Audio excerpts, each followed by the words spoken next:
লাগা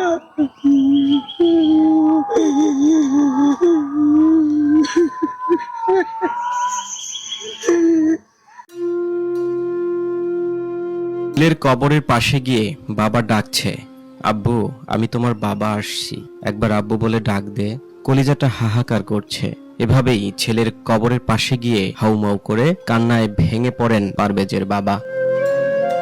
বিদেশে থেকে ছেলের জন্য বানিয়েছেন আলিশান বাড়ি, কিন্তু সেখানে থাকা হলো না একমাত্র ছেলে পারভেজের। এক হাসিতে ইপটিজিং এর দায় দিয়ে প্রাণ কেড়ে নিল নিজ ভার্সিটির বন্ধু ও সহপাঠীরা। কিন্তু একমাত্র ছেলেকে হারিয়ে কবরের পাশেই বসে থাকেন একমাত্র অসহায় বাবা। তারা একবারে না মারে আমার ছেলের দুটা হাত তো কাটতে পালাই দিত, বর্ডার হইতে থাকতো, আমার আব্বা করে ডাক দিত, আমার কলেজে শান্তি পেত, তো কলেজে শান্তি পেতাম। দিনের মধ্যে আমার ভূত বাচ্চা আছে,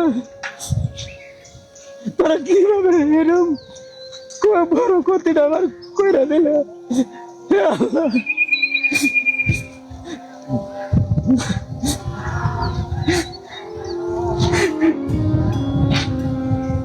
এরকম ক্ষতিটা তোরা কেউ বলে আল্লাহ, আল্লাহ তো তোকে ছাড় দিত না, আল্লাহ তো ছাড় দিত না তো করে, তোরা তো তোরা বা ছাড়তে না।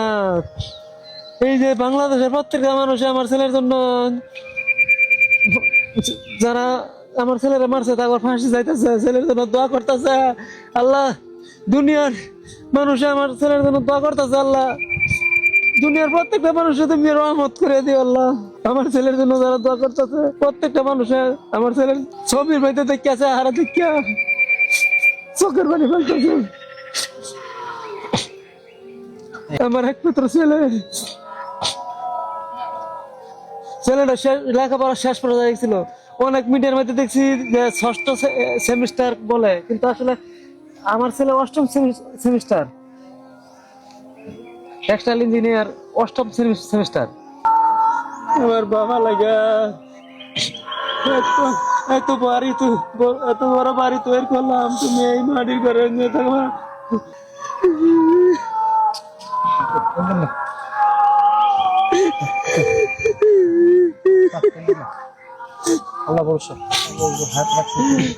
আমার বাড়ির জায়গায় তাকাইলে, ঘরে যাই যে তাকাইলে আমি দেখি কি প্রত্যেকটা জায়গা আমার বাবার হাতের কাজের চিহ্ন।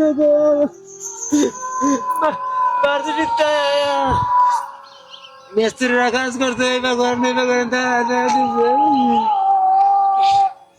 আমার বাবারে মাটির মধ্যে বাঁচে মারতেছি না, কোনো সময় কোনো কিছু টাকা পয়সা কোনো কিছু কষ্ট করতেছি না। বন্ধু বান্ধব যদি চা খাইতে গেছে কোনো আমি আগে কয়ে দিছি, কোনো চা খাইলে বন্ধু বান্ধব তুমি বাবা অর্ধেক চা খাওয়ার পরে তুমি বিলটা হালবা, তোমার পকেটটা তুই কেটে খাইবার চেষ্টা করি না। আমার ছেলে তাই করছে, আমার পয়সা আমার বাবার আদর্শে আমি আদর্শ।